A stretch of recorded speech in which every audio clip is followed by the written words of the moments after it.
Hello there, everybody, and welcome. I'm Jay Frost, and I'm glad to welcome you back to the Philanthropy Mastermind series, and specifically our How to Raise show, part of course, the Philanthropy Mastermind series. And this is our first session following our brief summer break, so I appreciate your returning to join us. Although I know you're here, I'm going to be introducing our speaker to you in a minute. The topic is great. The speaker is, well, there's no one else like him. But before we begin, I want to thank our sponsor, Evertrue Studios, a division of Evertrue, the global leader in donor engagement and fundraising intelligence, which helps nonprofits find, engage, and inspire their supporters. Many of you, of course, know DonorSearch, which supported this series for nearly a decade. And at the end of 2025, DonorSearch became a part of Evertrue. And we're excited to continue and expand this work together through Evertrue Studios. Now, that said, we won't be talking about Evertrue or DonorSearch today unless our guest happens to mention them for some reason, which is great, but unexpected, certainly. So if you'd like to learn more, please check out the links in the chat. Our producer, Jack, will be putting those there for you. You probably saw some if you joined us right at the beginning in QR codes. Those QR codes will return as we exit. So if you're interested in learning more about the services that these companies offer, which are terrific, take a look in that way, or you can visit DonorSearch.net and Evertrue.com. And by the way, if you go to DonorSearch.net, you'll find hundreds, literally hundreds of programs that we have produced in the Philanthropy Mastermind series going back 11 years. So it's a great place to take a look at content, whether you're gathering your CFRE credits, as you're going to do today, or you're just learning from the best, as you will see you're about to do. Now, as always, this is a live program for those of you who are with us live, not watching a recording. So we would love it if you would just introduce yourself in the chat, as Joseph is now doing. Thank you very much for that, Joseph, for warming up that space. Introduce yourself, maybe which part of the world you're from, because we do have people who are frequently from outside the U.S., as well as maybe which organization you're with or your title, whatever you'd like to offer. Thank you, Linda.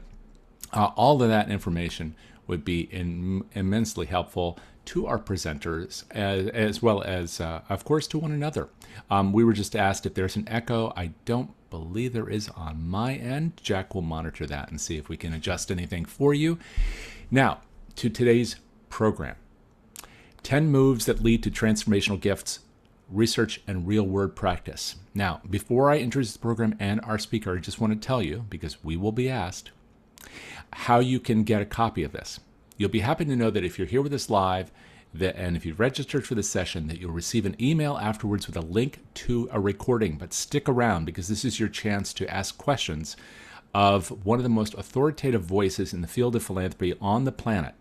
So if you're here with us live, do stick around and put your questions in either the chat or the Q&A throughout. We'll make sure that he has a chance to take a look at least some of those, if not all of those, at the conclusion of his presentation today. Our presenter is, of course, Russell James, JD, PhD, CFP. I'm sure there are other letters there too, but you may know him as the professor of charitable financial planning at Texas Tech University, as a speaker around the country, as an author of many books. Professor James is one of the nation's leading researchers and educators on charitable giving and philanthropic decision-making. His work draws from law, financial planning, behavioral economics, neuroscience, and national data to help fundraisers better understand how donors make significant charitable decisions. That's the briefest of introductions to a person who probably doesn't require any but deserves much more. Please join me in welcoming Professor Russell James. Oh, thanks so much, Jay. I appreciate the opportunity to be able to share with you today, and looking forward to being able to share some ideas and that I like to call the 10 moves that unlock major gifts. And we're going to be looking at research and some theory stuff, because I'm a professor, but I'm also going to be sharing some real world practice ideas as we go through here today. So thanks so much for joining, and we're going to get into all of the data because that's what I do. But we're going to start with story, because when it comes to fundraising, that's actually what works. So what is story? Well, story has elements: setting, backstory, call to adventure, climax, and resolution. Now, I'm going to simplify those into just this three-step sequence of identity, challenge, and victory. Now, when we talk about story, because this is big gift fundraising, we're going to talk about the donor's story. Now, if this were small gift fundraising, then we would be talking about telling the charity's story, but that's not the topic for today. Now, when fundraising fails, I'm going to argue it's usually because one of the three story elements is missing. We're not connecting with the donor's identity, we're not presenting a challenge, or we're presenting a challenge that doesn't promise a victory, or we're presenting a victory that is not personally meaningful to the donor because it doesn't connect back to their identity. Now, there is a role in this story process known as the guiding sage who challenges with a choice. Now, this is that character in the highest grossing movie franchises for each of their respective decades. And that guiding sage will provide a call to adventure. That call to adventure is to leave behind your ordinary small self-focused world and go on a heroic, a costly, or risky journey to impact the larger world. Now, what I want you to understand is that this epic role is also the role of the fundraiser in major gifts fundraising. That is exactly the same story character role that we are providing when we make that very similar call to adventure to go beyond simple just personal consumption and instead to try to make an impact on the larger world. So we will take a look at beyond these favorite characters. We will take a look at what that role means as a fundraiser. So I want to suggest to you that it's actually a helpful concept to keep in mind. That is the concept of understanding your story role, being the guiding sage who challenges with the heroic choice. Now, if we want these story elements to be in our stories, then we're going to need these same three-step elements where we start with the donor's philanthropic identity, we deliver the heroic challenge, we then help the donor to experience that heroic victory after the gift, and ultimately confirming their resulting positive identity, what is known as the resolution in story terms. So we have looked at the story concepts. Let's get to that top 10 list. And you notice that this top 10 list actually has that same structure. It's the same story structure of identity, starting with the donor's philanthropic identity. Then we'll look at the challenge, delivering the heroic challenge. Then we'll look at the victory, helping the donor to experience that heroic victory and a positive identity. So let's jump into number one. Number one is find your people group, the wealth holders. All right, here's the reality for fundraising. Folks, this is not an 80-20 world. In fact, some of the more recent data suggests it is closer to an 82 world, meaning 80% of the dollars come from only about 2% of the donors. For example, data from 38,000 nonprofits, this is all the major fundraising software platforms, shows that the top 2.6% of donors provides 3/4 of the money. And in fact, the top 0.3% of donors provides half of the money. If you want to look at estate gifts, it gets even more extreme, where the top 0.1% of estate donors provide half of the charitable estate dollars. Now, this is how fundraising math works. Let's suppose you spend 2 years working with 100 donors. Each has capacity to make a $10,000 gift. Interest in giving is very high. Each has a 75% chance of making that gift. Well, that leads to a total of $750,000. Now, suppose instead you spend the next 2 years working with 100 donors, each with the capacity to make $1 million gift, but interest in giving is very low. Each one has only a 3% chance of making the gift. Well, even though the probability is so much lower, it still leads to 4 times as much fundraising, $3 million. Now, that's the math, and it's easy to see that, but it doesn't match the emotion. If we're making one gift proposal a week in scenario one, we're constantly winning. 3 out of 4 weeks, we bring back a big gift. Scenario two, we're constantly losing. on average will lose 33 times for every victory. You'll have all of your proposals rejected for over 8 months on average, but you raise 4 times as much money. You see, this is the same thing that happened in analytics in sports.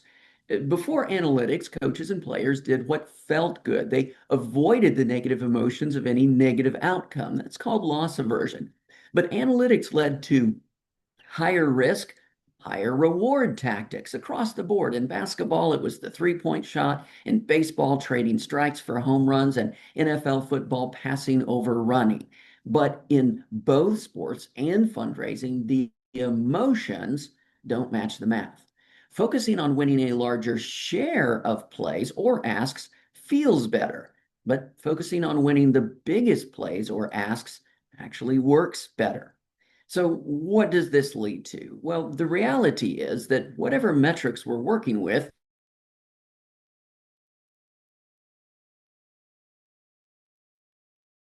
the right behavior when it comes to the money.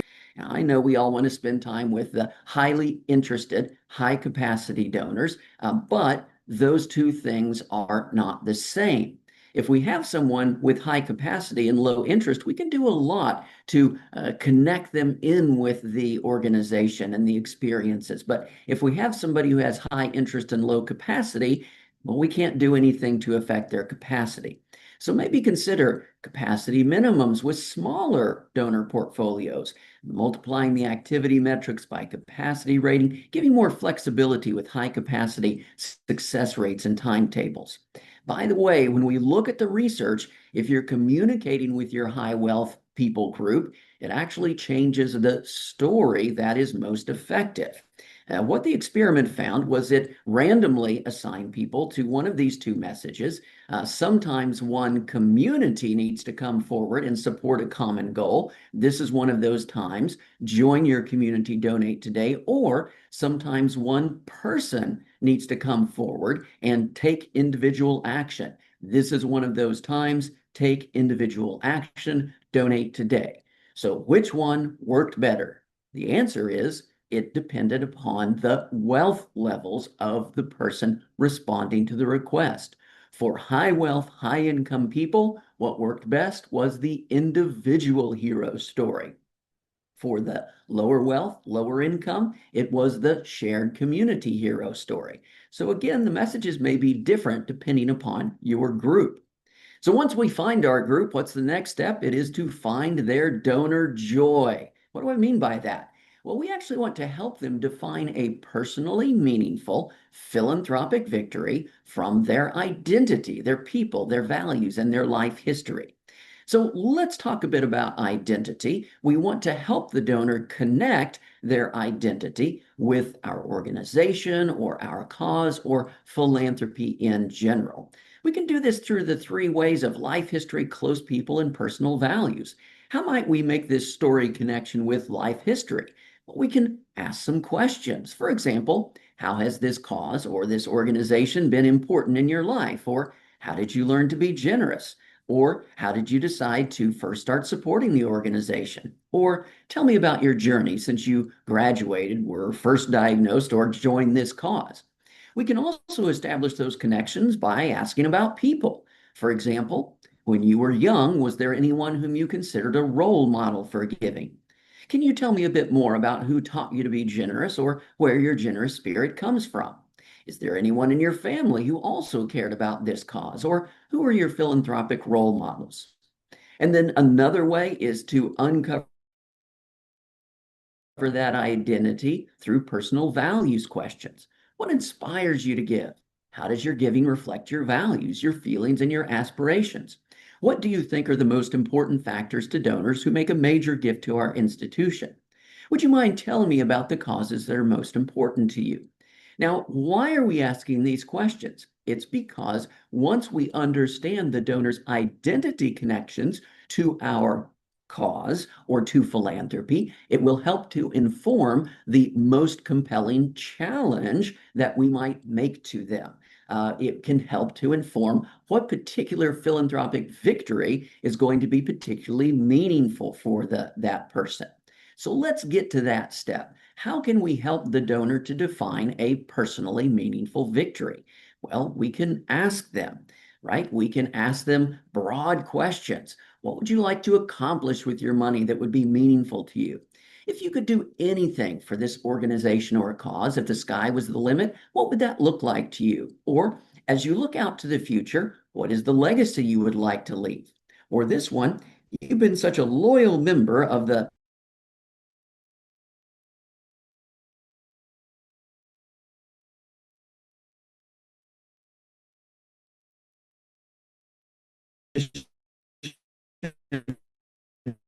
in the future.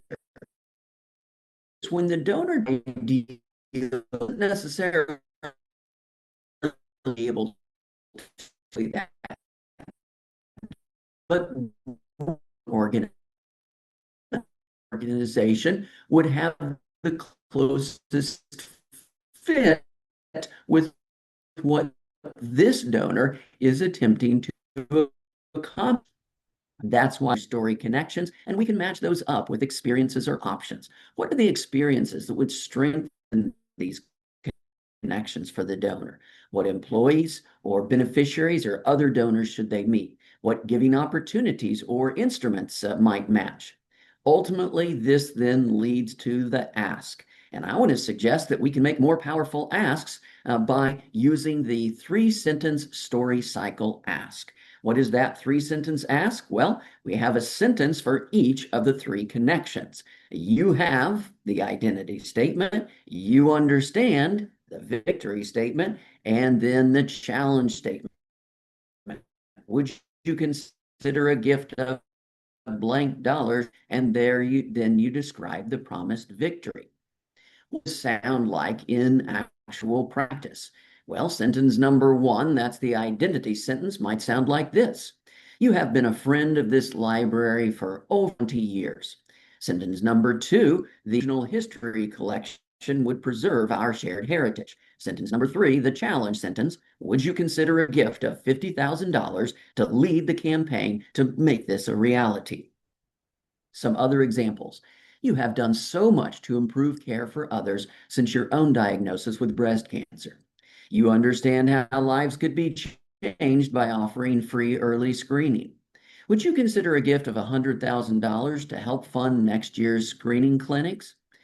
Notice we're getting the entire story done of the ask. For example, this one. You have always such a heart for supporting the arts in this community. That's the identity sentence. You want for art lovers and the whole city. That's the victory sentence. Would you consider a gift of $50,000 as our lead campaign donor to make this happen? That's the challenge sentence.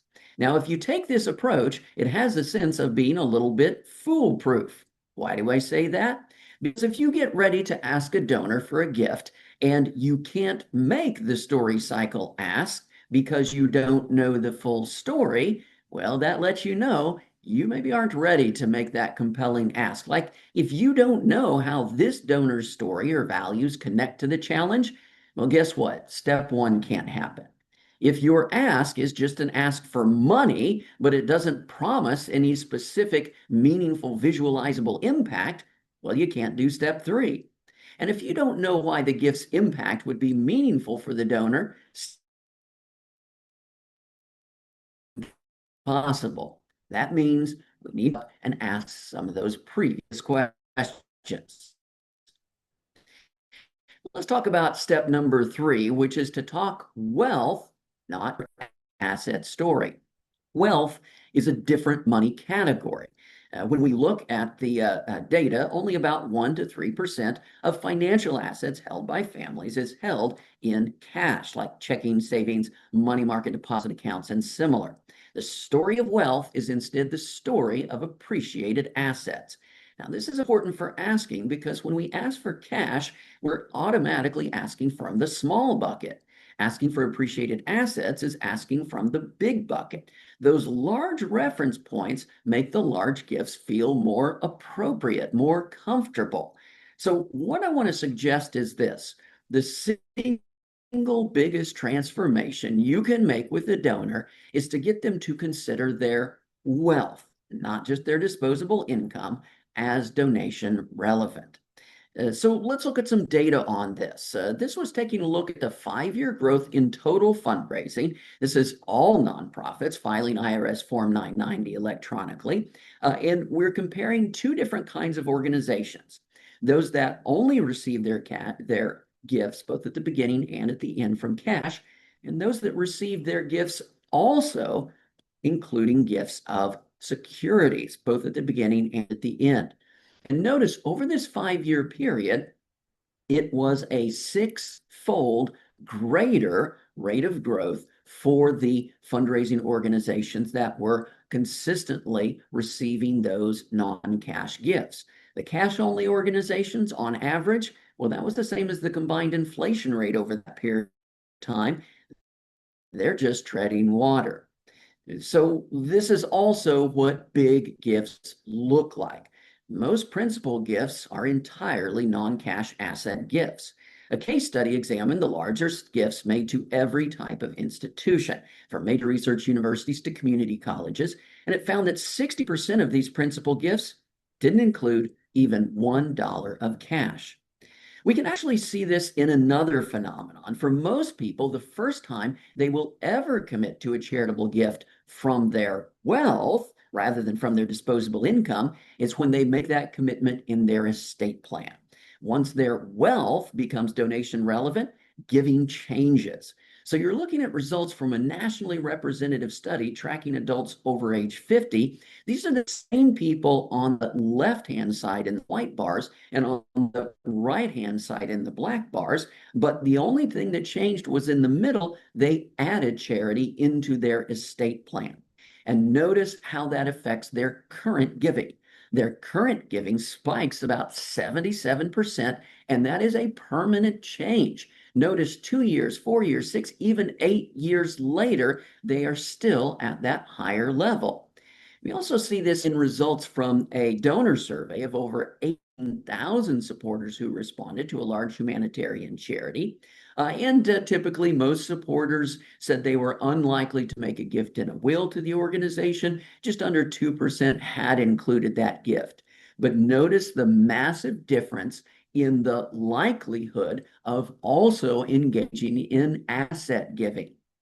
When investigating, asking if they had made a gift of assets like stocks, real estate, retirement, bank account, or life insurance, the group that had included a gift in a will was 50 times more likely to have made those gifts. And also, even among those who hadn't made them, they were about 7 times more likely to consider doing so. So again, we're having these wealth conversations. We can have them more directly. We can have conversations with donors about assets. Assets have stories.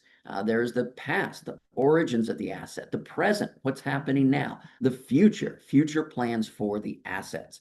Uncovering this story leads to charitable planning opportunities when we get to the future plans.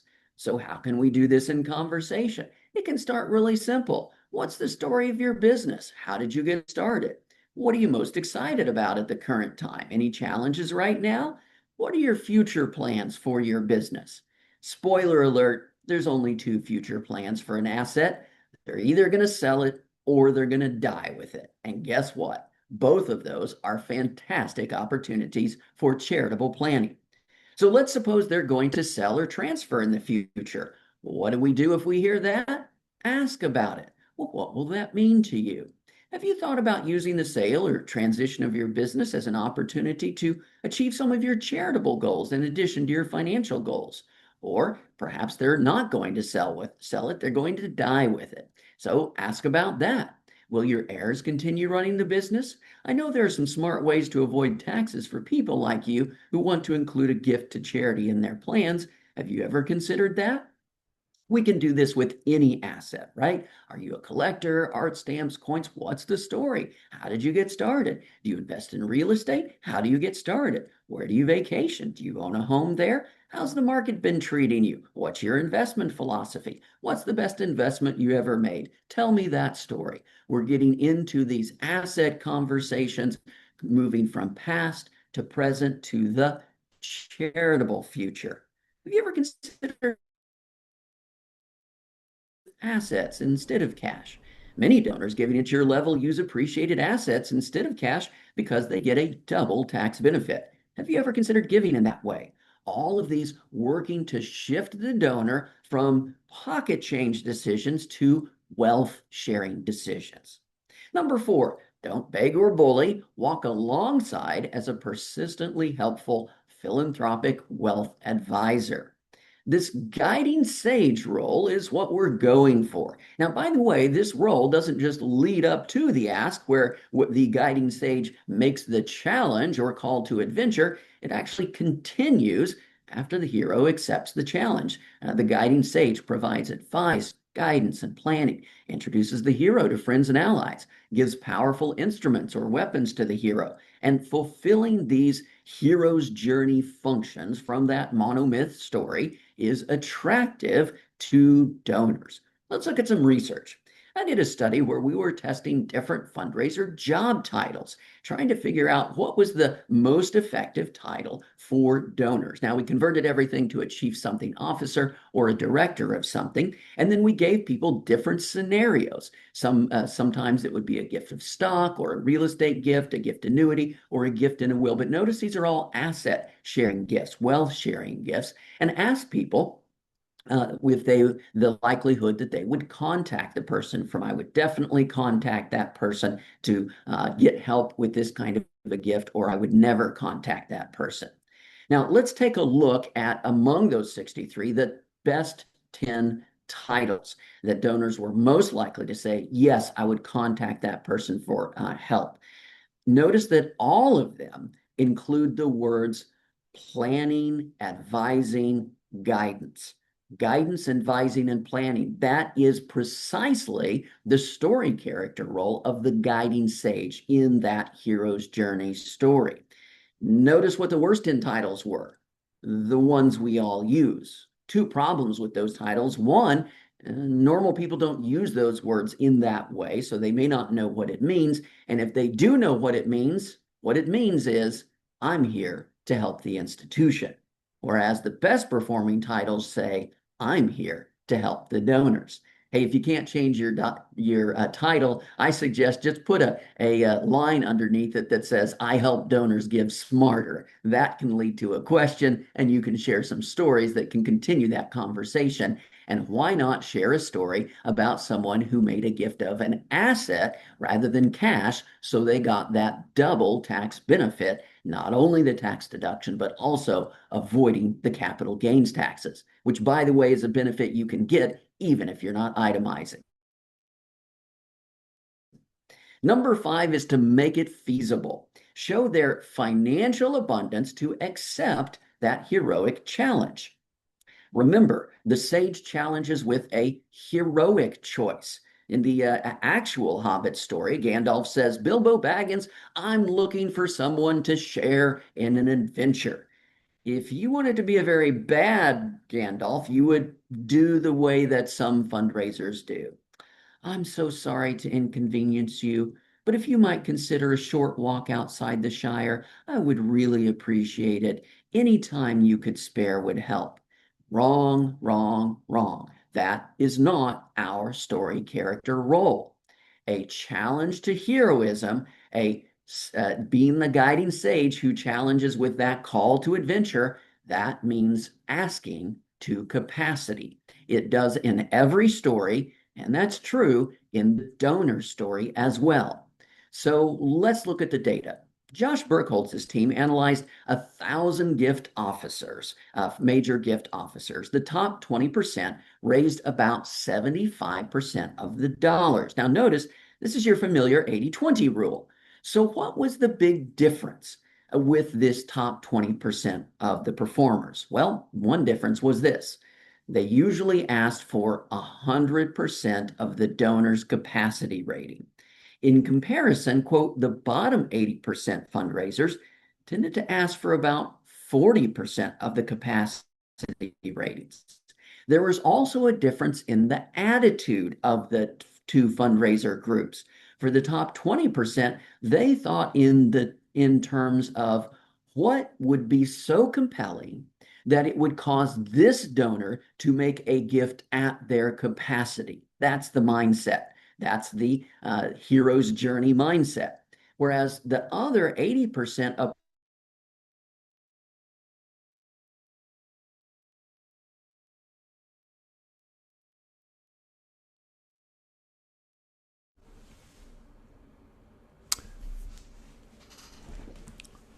Oh, Russell, I what think can we we have get away with?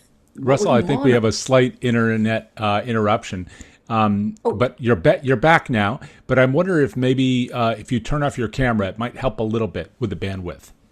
absolutely. Sorry about that.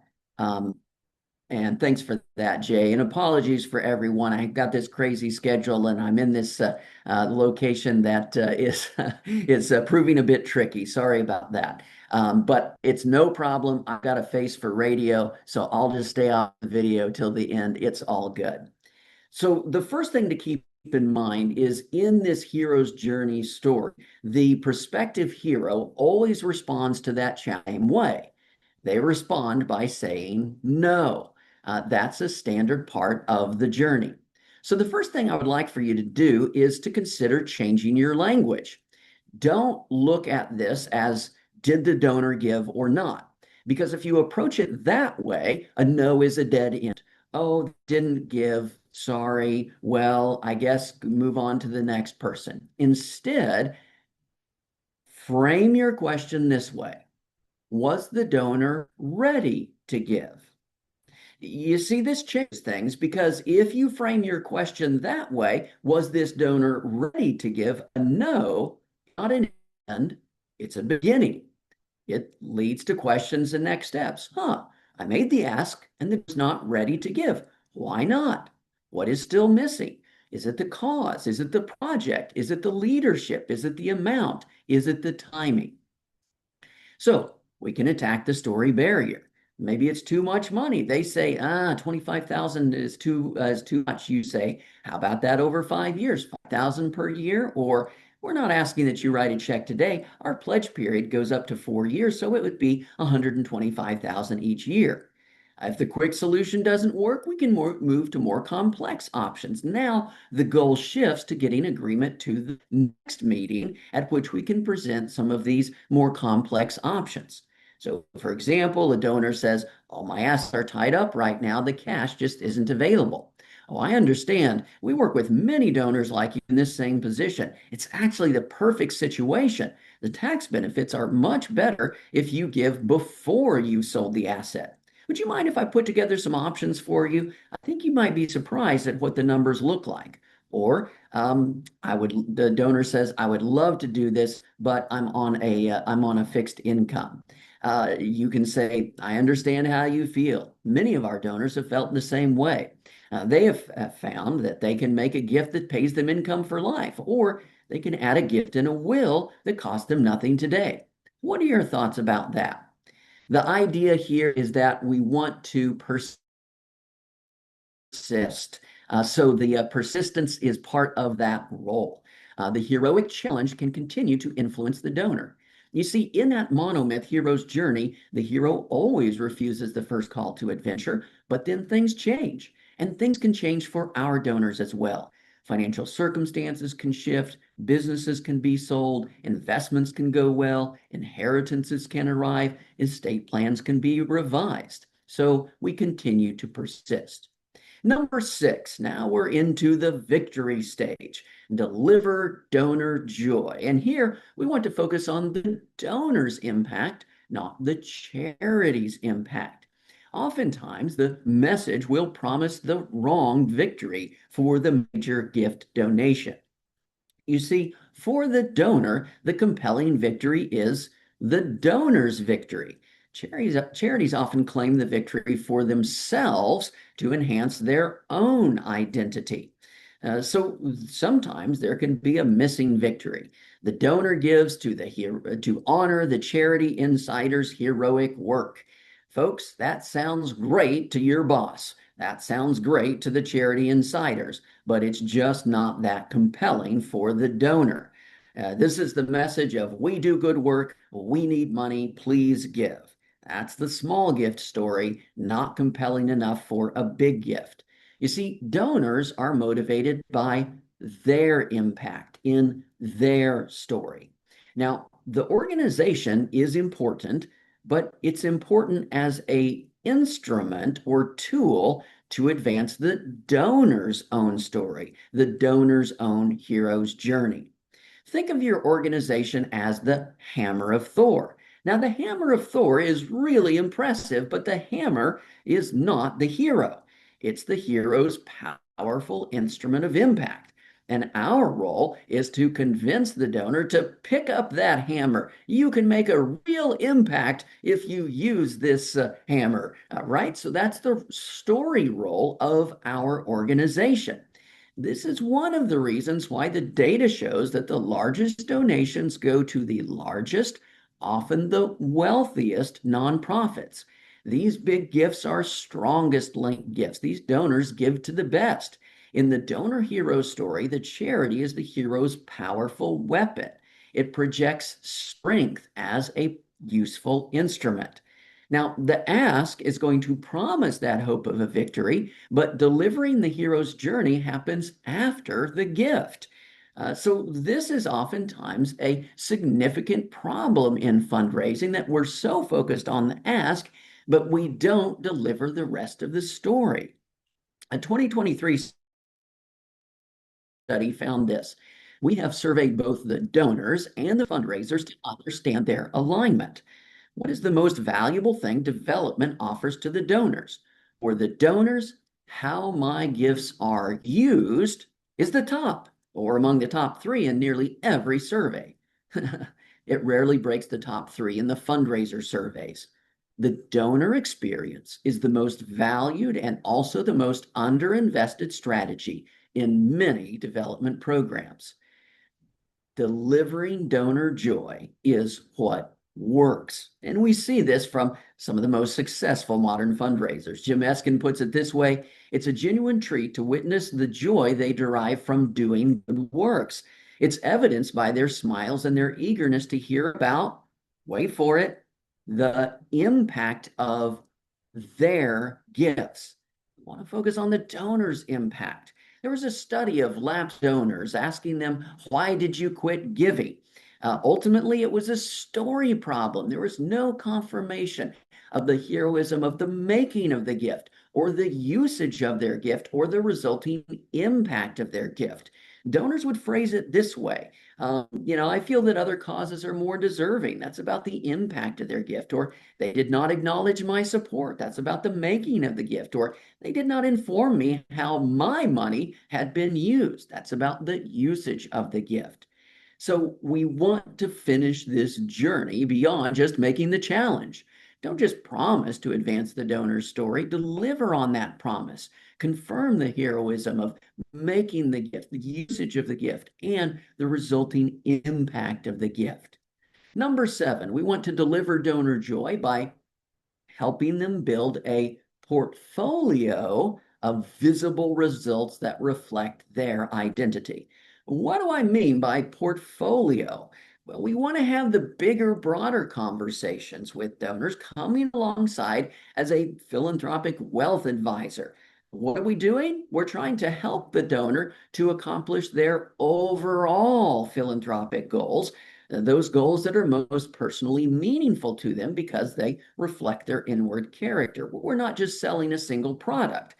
So that's why we want to have these bigger, broader conversations. Sometimes they're going to pick up and use the instrument of our organization. Sometimes they won't, and that's okay. Now, you might be stuck in that sell, sell, sell mode and say, I don't want to talk about their other goals or their other causes they support. I just want to sell them on our organization. Folks, having wider conversations about broad values and goals unlocks the potential connections where we and our organizations can serve as an effective instrument for them. It won't be with every goal, but we can move from just sales to philanthropic advising. And that's what leads to the bigger, broader conversations that lead to the largest gifts.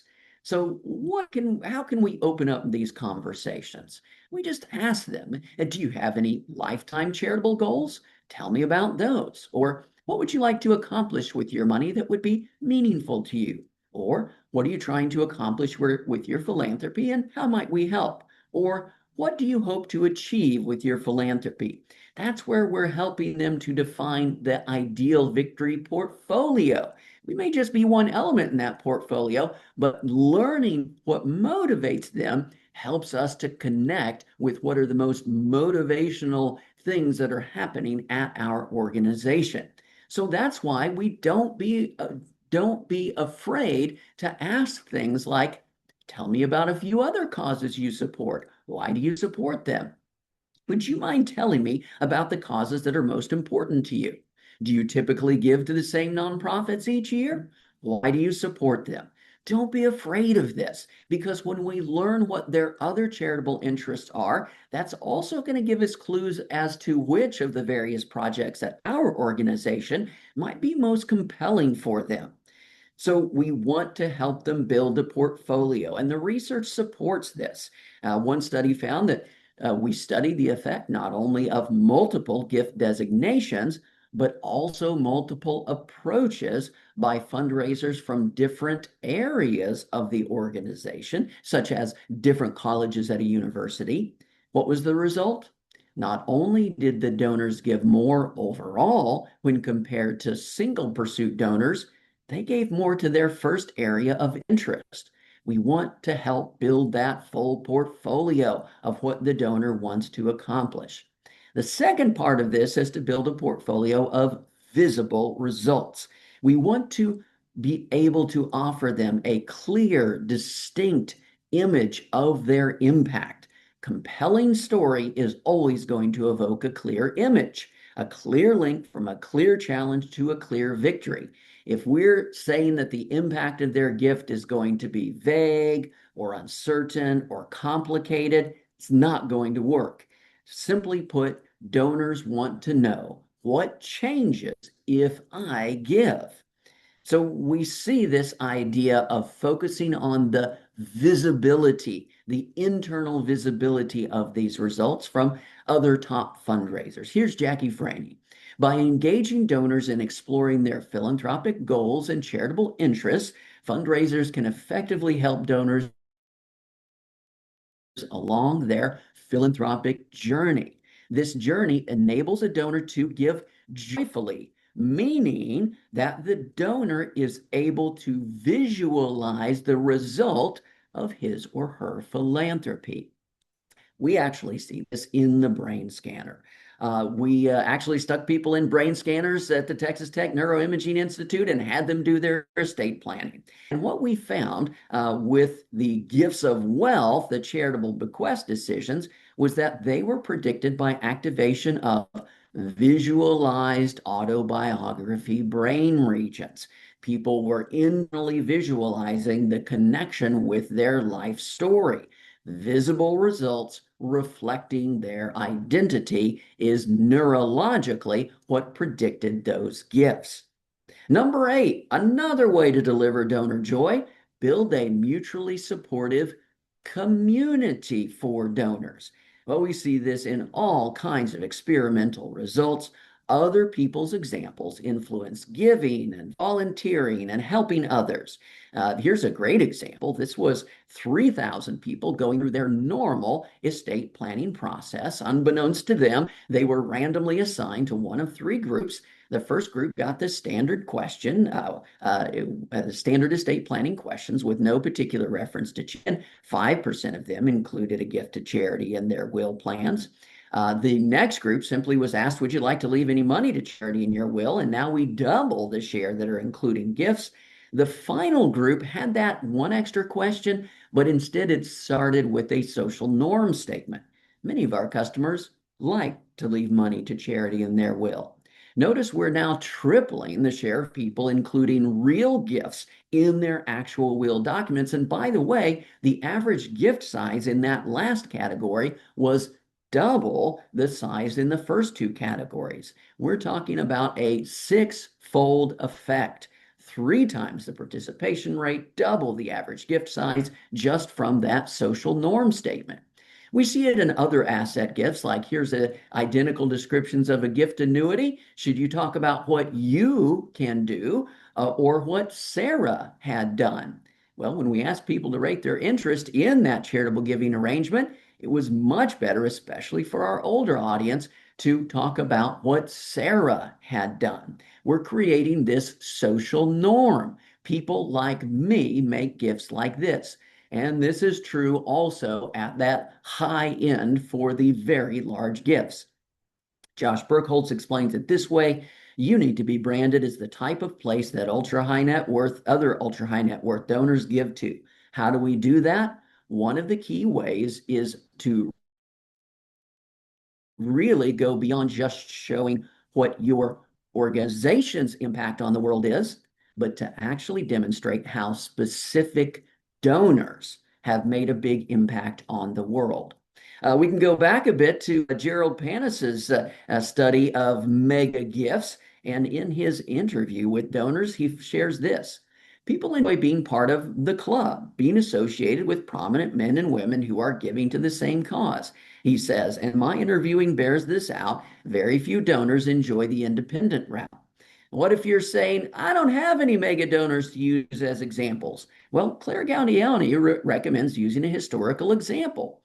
She begins with a phrase like, you remind me of, and then you just mention a historical character that the donor's likely not going to know. The donor responds, who is that? Then, as she puts it, show how the vision of a major donor can transform an institution, maybe Mary Garrett at Johns Hopkins, or an entire city like Ken Dayton and Minneapolis. The point is we're creating this social norm that other donors like them make these kinds of impact. By the way, when we're trying to build these kinds of social networks or social norms, we've got to keep in mind that the goal is to build a family-like environment of reciprocal partnerships.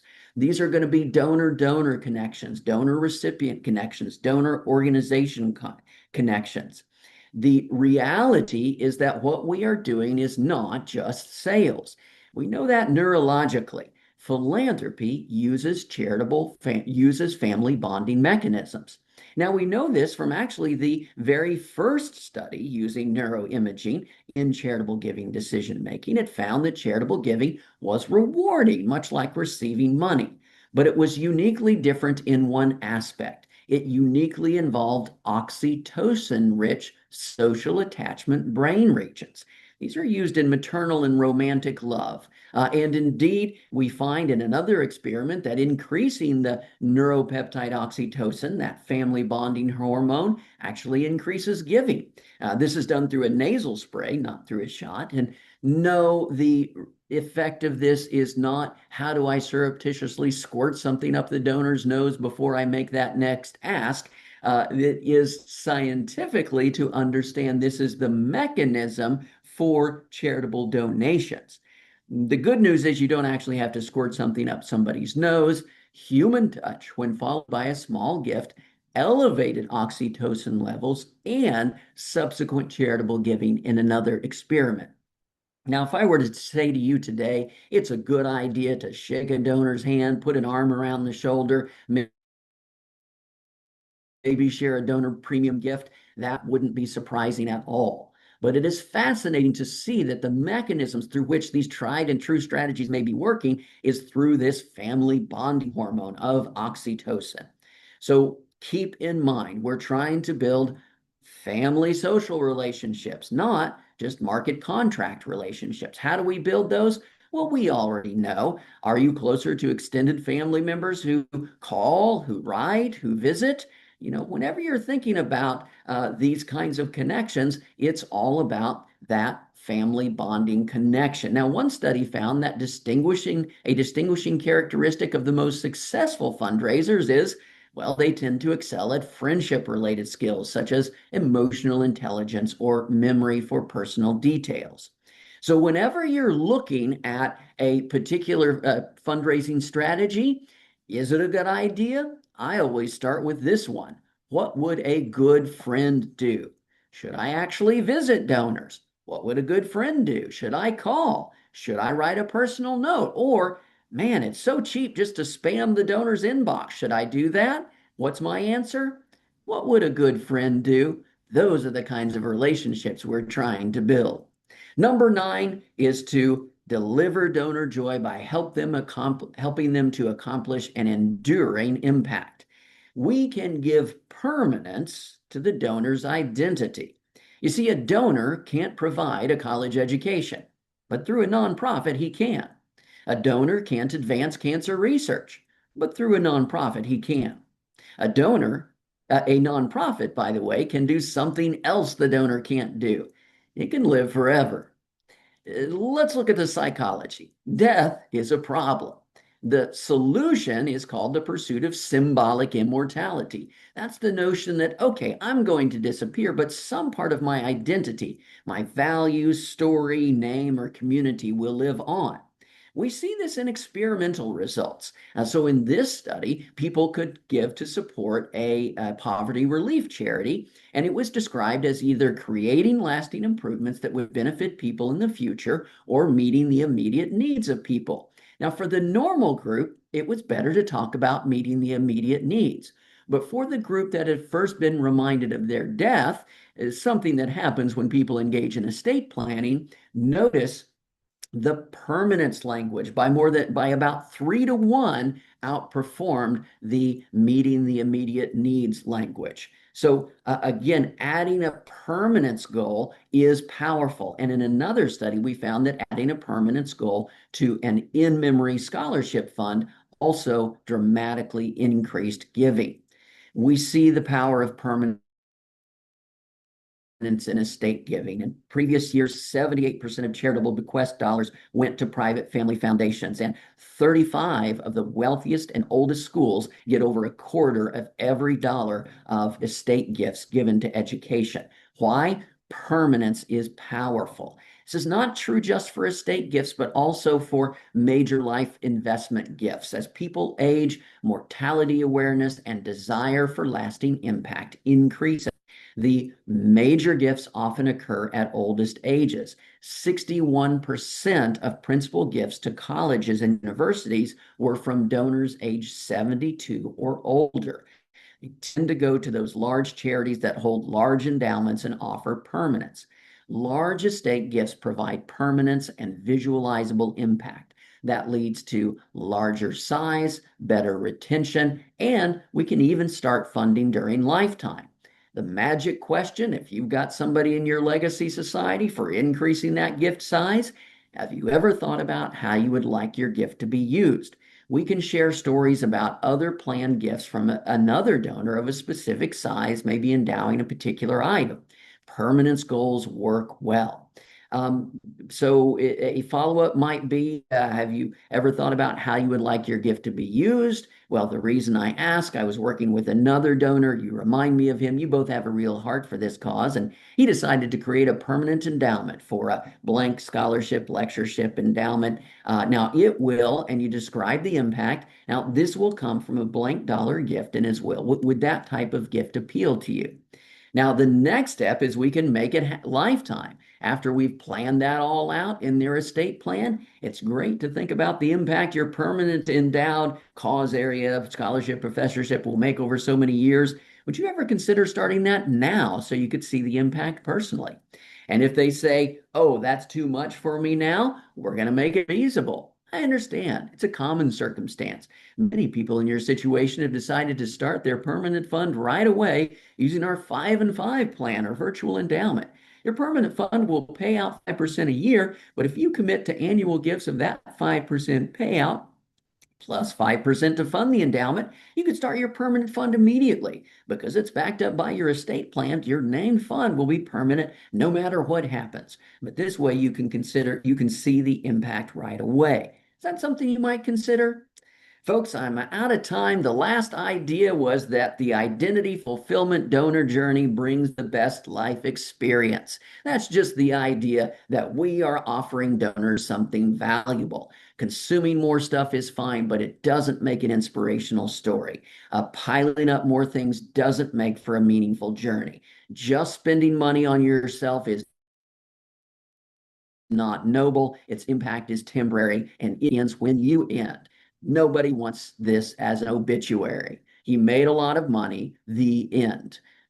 That's where philanthropy comes in. Donors can support meaningful values that transcend their own lives. Philanthropy, when we do it right, allows donors to be heroic. So there are a lot of quotes from a lot of really powerful and effective fundraisers on how this brings joy to donors. But I'm going to stop it there because I want to make sure there's time for any thoughts or comments or questions as we move through. And apologies for the internet problems. Thanks for that advice, Jay.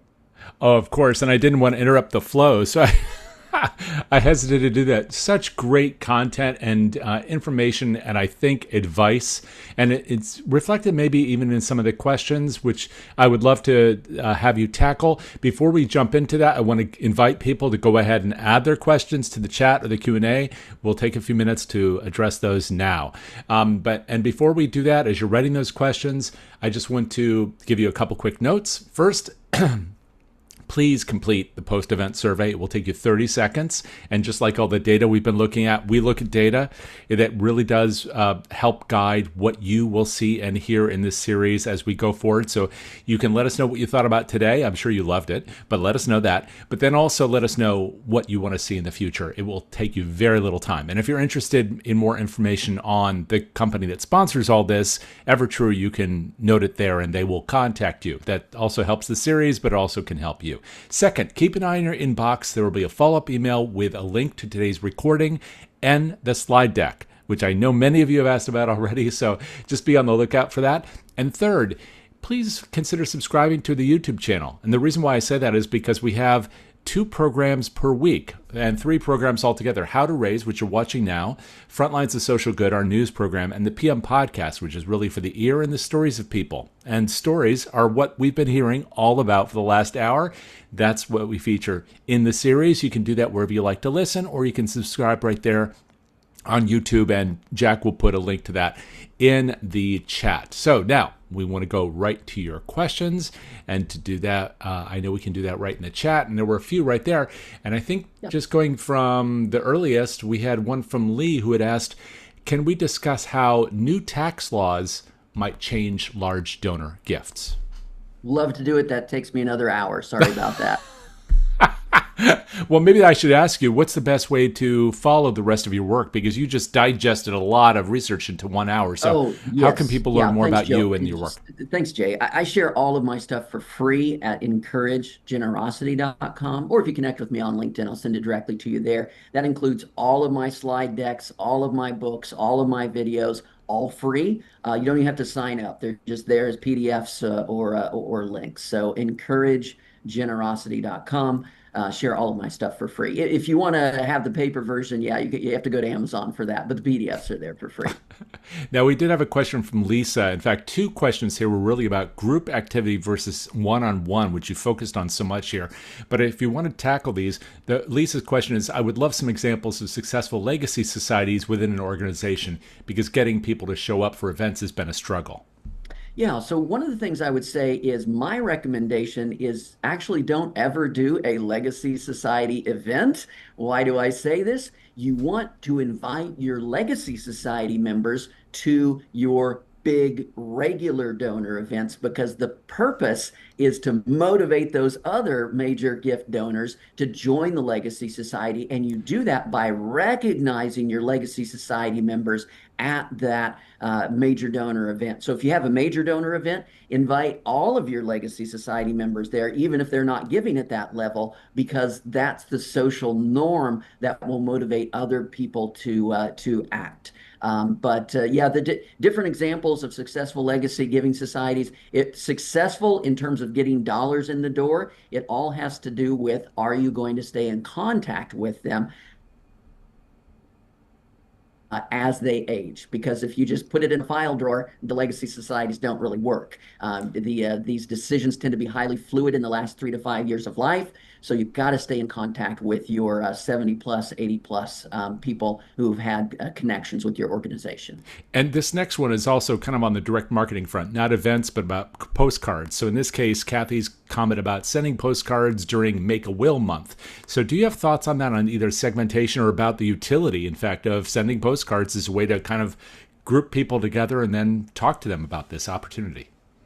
Yeah, so if you've got a limited budget, age stratify. And age stratify means send to the oldest people on your list. Why is that? Well, look, if you mess up with people in their 50s, you're, 10 years from now, somebody else can clean that up. If you mess up with communicating with your friends in their 80s, well, you may have lost your one shot. So that's where these decisions tend to be highly fluid. And just the reality is we need to focus on our oldest friends first. And then if we have time, we can get to those who are younger. And yes, I know that makes your job harder because it's trickier to work with people who are in their 80s and 90s. But that is ultimately what the data shows, where the final documents tend to be signed.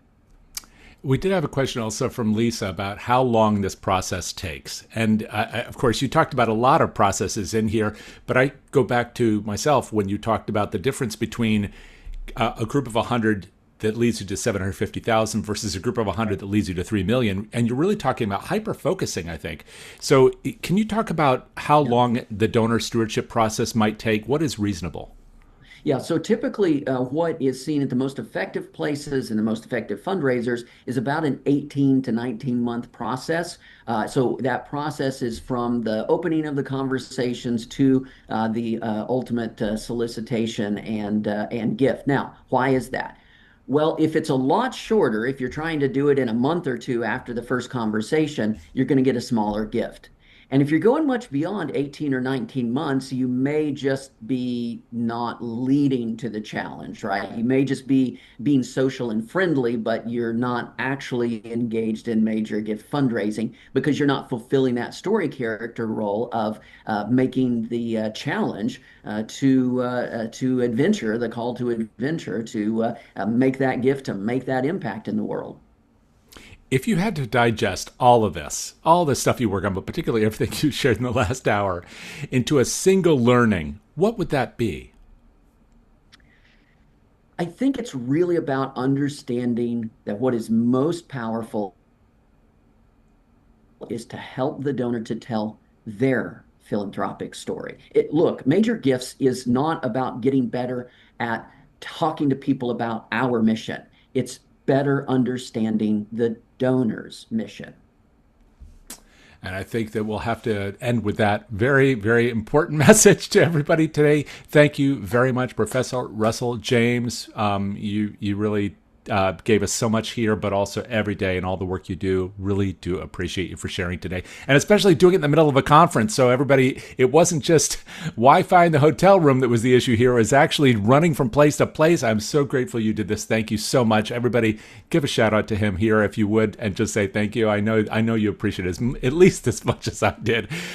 Thanks to all of you, of course, for joining us and for the work you do to advance philanthropy and social good in your communities. It's so important, and we really do appreciate you. Thanks to our producer, Jack Frost, who helps keep these programs running, and to our sponsor, Evertrue, a division, Evertrue Studios, a division of Evertrue, and for their continued support of this series. We really do appreciate them as well. We'll look forward to seeing you all next Wednesday at our usual 1 p.m. time. You can look for the schedule by simply checking that QR code as we exit today and you fill out your survey. So thanks, everybody. We'll look forward to seeing you next time. Until then, take care.